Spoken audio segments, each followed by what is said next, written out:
Okay, good afternoon, everybody. My name is Steve Wilkes. I'm a product manager at the Royal Society of Chemistry, and I'm going to present a case study today on open access opt-outs.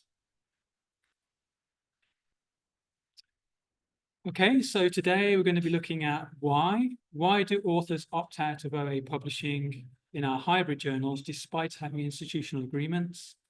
But we're also going to look at the how input from authors and stakeholders helped improve our system design and our ongoing evaluation process.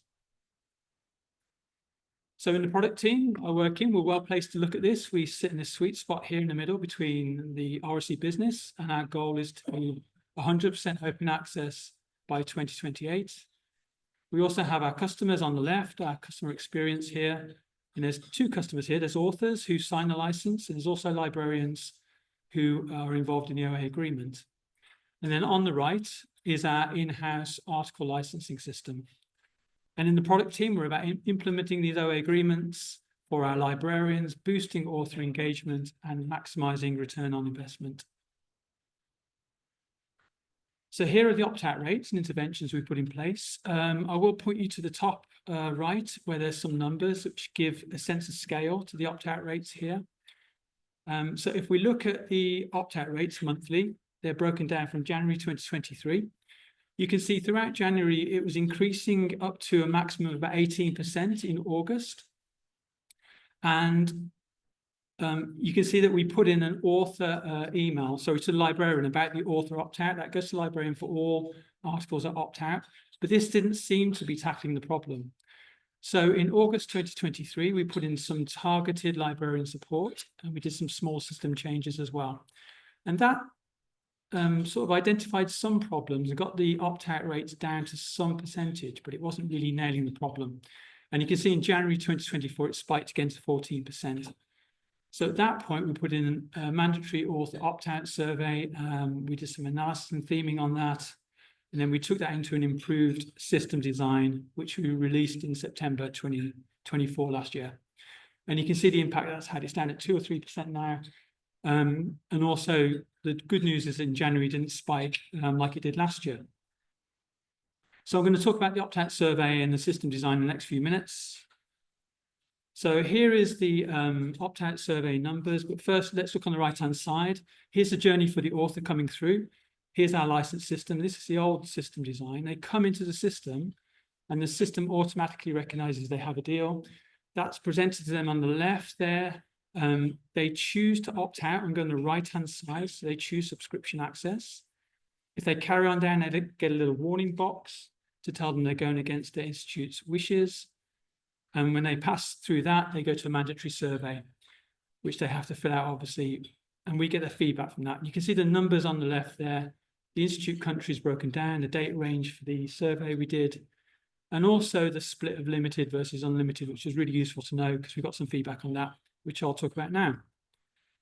So in terms of the opt-out survey, here are some main themes. Prefer subscription being the main response we got. So we could ask a bunch of questions around all these themes, like can we promote OA better in the system? Wrong institute. This was interesting in the fact that sometimes authors were coming in and not being picked up as the deal author or not wanting to take that. So can we do something better with identifying eligible articles? No budget, which was interesting because obviously they're not being charged anything because they've got a deal in place. So we need to ask questions about that. APC confusion, again, is that down to the language in the system we're using? Could we present that in a different way? The next two are quite interesting. Quota management seems to be some sort of internal management of resource at the Institute, deciding who's going to take the agreement, who isn't, who's going to wait for the next paper to come along. And then finally, the last response was interesting because it told us that actually some authors were being told they were going to be charged later or actually made to pay it back, some percentage of it, which we hadn't really figured before any feedback. So into the system design, we could address some of these points quite quickly: payment confusion, highlighting OA benefits, reducing the appeal of subscription access. So we went into some layout evaluation and proposition framing. We could look at customers' movements on the page with heat map analysis. We then went into some prototyping internally with stakeholders and critiquing the pages, getting them sort of fit to release. And then we released a new system design over on the right there in September last year. And the opt-out rates are 2%, 3% at the moment. So that's really good news. Where do we go from here? We're still measuring monthly opt-out rates, reasons for opting out. We've got the survey still going. We're looking at the effectiveness of our changes.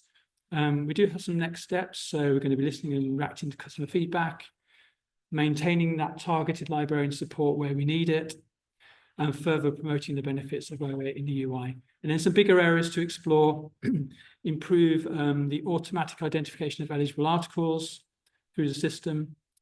Consider a different UI for unlimited versus limited agreements, because we had that feedback.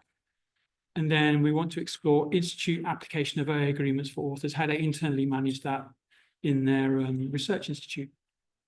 And that's it. Thank you.